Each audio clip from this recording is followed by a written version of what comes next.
چادر میں لپٹنے والے، اٹھو، اب خبردار کرنے لگو اور اپنے پروردگار کی بڑائی بیان کرو، اور اپنے کپڑے پاک رکھو اور شرک کی گندگی سے تو الگ ہی رہو، اور اس نیت سے احسان نہ کرو کہ اس سے زیادہ کے خواہاں ہو،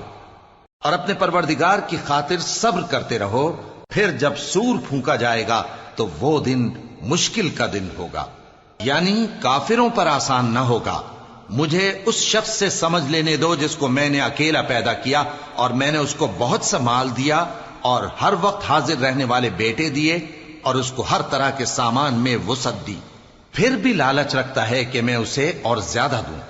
ایسا ہرگز نہیں ہوگا، یہ ہماری آیتوں کا بڑا مخالف رہا ہے۔ میں اسے ایک بڑی چڑھائی چڑھاؤں گا، اس نے غور و فکر کیا اور ایک بات ٹھہرا لی،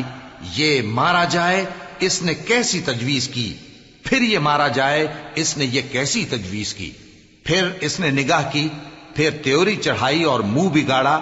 پھر پیٹ پھیر کر چلا اور تکبر کیا،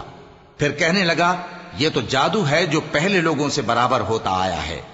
پھر بولا یہ اللہ کا کلام نہیں بلکہ بشر کا کلام ہے، میں ان قریب اس کو سقر میں داخل کروں گا، اور تم کیا سمجھے کہ سقر کیا ہے؟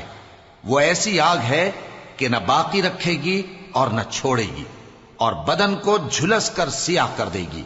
اس پر 19 داروغہ ہیں، اور ہم نے دوزخ کے داروغہ فرشتے ہی بنائے ہیں، اور ان کا شمار کافروں کی آزمائش کے لیے مقرر کیا ہے، اس لیے کہ اہل کتاب یقین کریں اور مومنوں کا ایمان اور زیادہ ہو، اور اہل کتاب اور مومن شک نہ لائیں، اور اس لیے کہ جن لوگوں کے دلوں میں نفاق کا روگ ہے اور جو کافر ہیں کہیں کہ اس مثال کے بیان کرنے سے اللہ کا مقصود کیا ہے۔